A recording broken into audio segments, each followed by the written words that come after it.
Hello बच्चों, आइए देखते हैं अभ्यास 7.2 का क्वेश्चन नंबर 10। इसके पिछले वीडियो में हम लोगों ने क्वेश्चन 9 तक कंप्लीट किया था। आज हम लोग क्वेश्चन नंबर 10 देखेंगे। क्वेश्चन नंबर 10 में दिया गया आपको एक समचतुर्भुज का क्षेत्रफल ज्ञात कीजिए।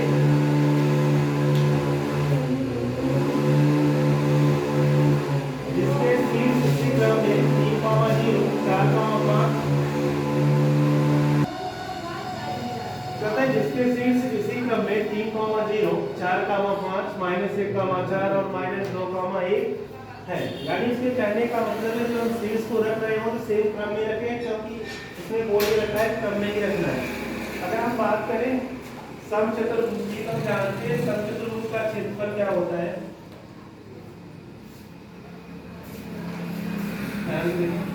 एक समचतुर्भुज का चित्र बनाते हैं।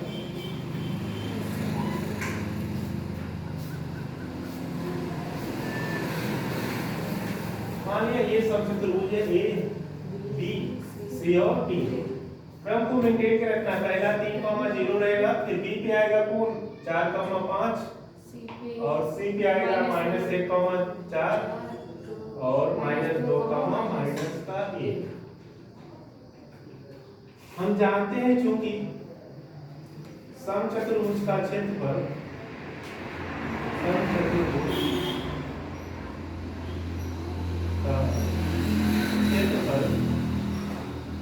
बराबर होता है 1/2 विकर्णों का गुणनफल। विकर्णों का गुणनफल हमें क्या करना होगा। अगर विकर्णों का गुणनफल होता है तो हमें पता है कि समचतुर्भुज ABCD का हमें दोनों विकर्ण निकालना होगा। तो हम जानते हैं एक विकर्ण क्या होगा AC और एक विकर्ण होगा D। पहले विकर्ण AC के लिए, विकर्ण AC के लिए पहले हम क्या करेंगे, A का पॉइंट लेंगे और C का पॉइंट।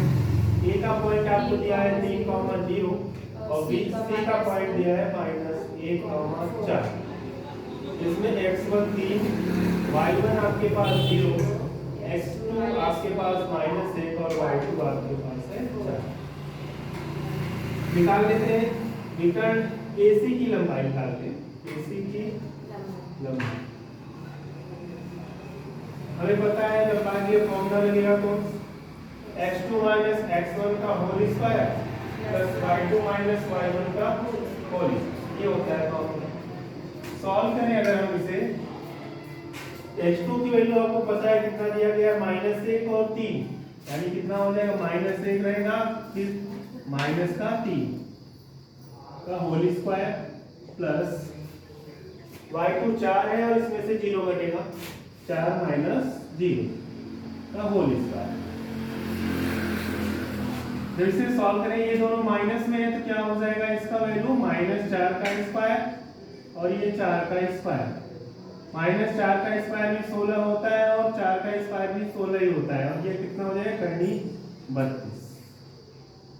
अगर हम 32 को तोड़ें तो मुझे पता है अगर इसका फैक्टराइज करें तो 2 गुणते 2 गुणते 2 गुणते 2, 2 दूनी 4, 4 दूनी 8, 8 दूनी 16, 16 दूना 32।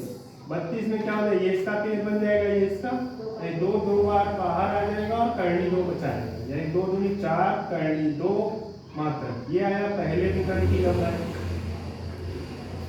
अब दूसरे विकर्ण की बात करते हैं BD के लिए। तो विकर्ण BD के लिए, विकर्ण BD के लिए हमें पता है विकर्ण BD के लिए क्या हो जाएगा, B का पॉइंट लिया जाएगा। B का पॉइंट दिया है 4, 5 और D का पॉइंट आपको दिया गया है -2, -1। ये हो जाएगा x1 की वैल्यू 4 और y1 की वैल्यू आपके पास 5, x2 की वैल्यू -2 और y2 की वैल्यू आपके पास -। BD की लंबाई निकाल लेते हैं। BD की लंबाई अगर हम बात करें फॉर्मूला सेम वही लगेगा, x2 - x1 का whole square plus y2 - y1 का होल। अगर हम वैल्यूज रखें इसकी, अगर वैल्यू रखें x2 कितना है -2 और ये 4, ये हो जाएगा -2 - 4 का whole square plus y2 - y1, y2 कितना है -1 और y1 आपके पास है 5। माइनस का होल। सॉल्व करें इसे, ये 4 2 6 माइनस 6 का स्क्वायर, और ये भी क्या हो जाएगा 5 1 6 माइनस 6 का स्क्वायर। हमें पता है माइनस 6 का स्क्वायर 36, और इसका भी कितना होगा 36। 36 में 36 को जोड़ने तो हो जाता है 72। अगर हम 72 को फैक्टराइज करें, फैक्टर करके निकाल दे रहे हैं हम 72 का, 2 से काटे तो 36 बार, 2 से काटे तो 18 बार, और 2 से काटे तो 9 बार, 3 त्रिका 9, 3 एकम 3, यानी कितना आएगा 2 गुणते 2 गुणते 2 और 3 गुणते 3। ये रफवर्क का कार्य होता है। ये इसका पेयर बन गया, ये इसका पेयर बन गया, यानी 2 गुणते 3 बाहर आ गया, करनी में 2, अब ये 3 दूनी 6 करनी 2 मात्र, ये हो गया। बट हमसे ये विकर्ण तो पूछा नहीं था, विकर्ण की बजाय हमने पूछा है समचतुर्भुज का क्षेत्रफल, और समचतुर्भुज का क्षेत्रफल 1/2 विकर्णों का क्या होता है गुणनफल। हमने विकर्ण पहले विकर्ण निकाल लिया, कितना आया 4 करनी 2 मात्र, दूसरा विकर्ण निकाल लिया 6 करनी 2 मात्र। अब निकालते हैं समचतुर्भुज का क्षेत्रफल।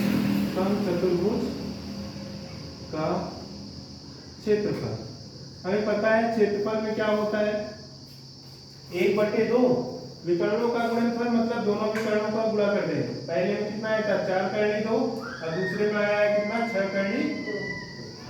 हल करें इसे, ये कितना हो जाएगा 2 से 2 कट जाएगा, 2 दूनी 4, ये 2 रहेगा, या इसका भी गुणा कर देते हैं, 2 एकम 2 और 2 6 कितना हो जाएगा 12।